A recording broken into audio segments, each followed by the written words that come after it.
Hey everyone, happy Friday. So today I want to just talk about social media for a little bit. A lot of us are using social media a lot more these days. So I want us to have a conversation about how we can utilize social media as followers of Jesus and how we can do that well. So first question is, have you ever received or sent a text message via social media that has been misunderstood? I know I have. And would you agree with me that maybe every message that we send or every post that we make has the opportunity to be misunderstood? Now, I think a really big reason why this happens with social media posts and why they're often taken the wrong way is because we don't always know the emotion that's behind each of those posts or each of those messages. We as the receiver are often left to decide what the sender's emotions are. First, I just have to say, look, I am pro social media. I love using social media, but if I am honest, there are definitely some cons to social media. So pros are they connect us to people, especially now. They connect us to people who are in town, who are out of town. They allow us to share our lives with one another. They allow us to have that instant support. And I think that's so important for this moment that we're in right now. But some cons are that people sometimes hide behind their devices. It can disconnect us from in-person relationships. And our posts are very public.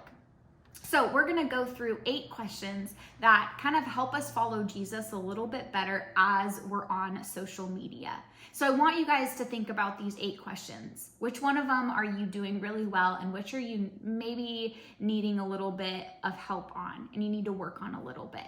All right, so the first question is, does your speech build up or tear down? Now, James 3 verse 10 says, from the same mouth come blessing and cursing. My brothers, these things ought not to be so. Have you guys ever experienced the effects of a post that was made to tear others down? Social media is filled with gossip and bullying and pessimism and complaining. But instead of conforming to those things, maybe we should focus on being that light, and we should focus on using our words to build others up.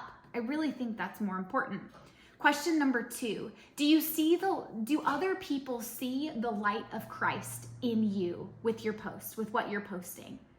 Now, Matthew 5 verse 16 says, in the same way, let your light shine before others so they may see your good works and give glory to your Father who is in heaven.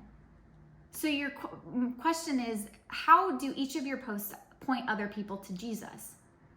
And then how do some of your posts point people away from Jesus?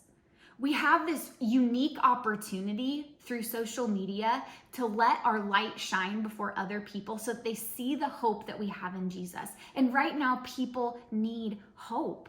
So don't forget this awesome opportunity that we have to proclaim to the world the unfailing love of Jesus. Now, question number 4, is social media your master? Do you have to check every single notification or check every few minutes whether or not somebody commented or liked? Or can you maybe limit it to a couple times a day? Instead of constantly checking, maybe you use those spare moments to read scripture, to pray, maybe to just rest in God.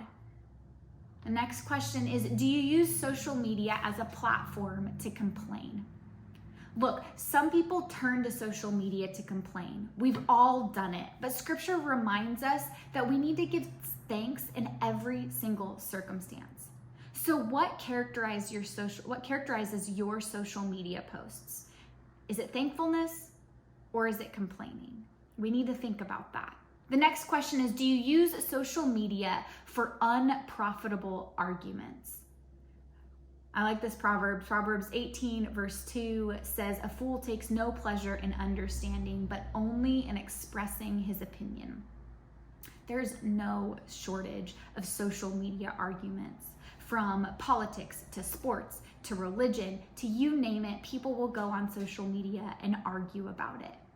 While some conversations, if they're handled in the right way and they're done in the right light, they can be profitable to have those conversations, a lot of them are a waste of time. So instead of arguing, invest your time and energy into something that's more worthwhile, something that's more positive, something that points others back to Jesus. The next question, do you value social media interactions more than real life relationships?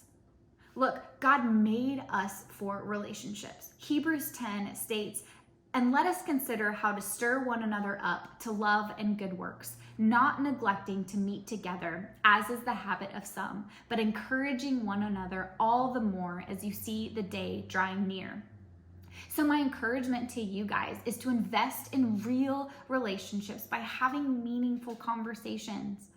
Take that extra step by letting people important to you know how much you care about them. Look, I know we can't do in-person meetings right now, but we have video chat. You can call people on the phone. So I encourage you guys that sometime this next week to really invest in a good conversation with somebody. So the last question is, does social media help you be content? I think this is a hard one. Social media can add fuel to the fire for coveting other people. It can make us feel insecure because we often go on social media and we compare ourselves to others. We compare our relationships, we compare our possessions, we compare our lifestyles. And that can put us into a tough place. So if you find yourself constantly going on social media and comparing your life to others, maybe you need to take a step back. Maybe you need to take a break. Because here's the reality. So often when we find ourselves comparing our lives to other people's lives, we're comparing our lows to other people's highs. Because that's what people are posting on social media.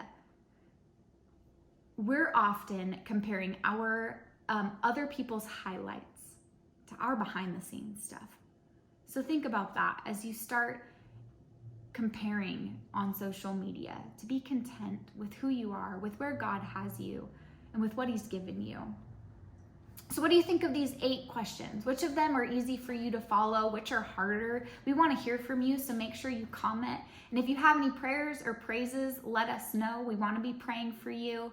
We hope to see you guys next week, next Tuesday through Thursday for our Zoom Hangouts, 1 p.m. for junior high and 3 p.m. for high school. Have a great weekend, guys.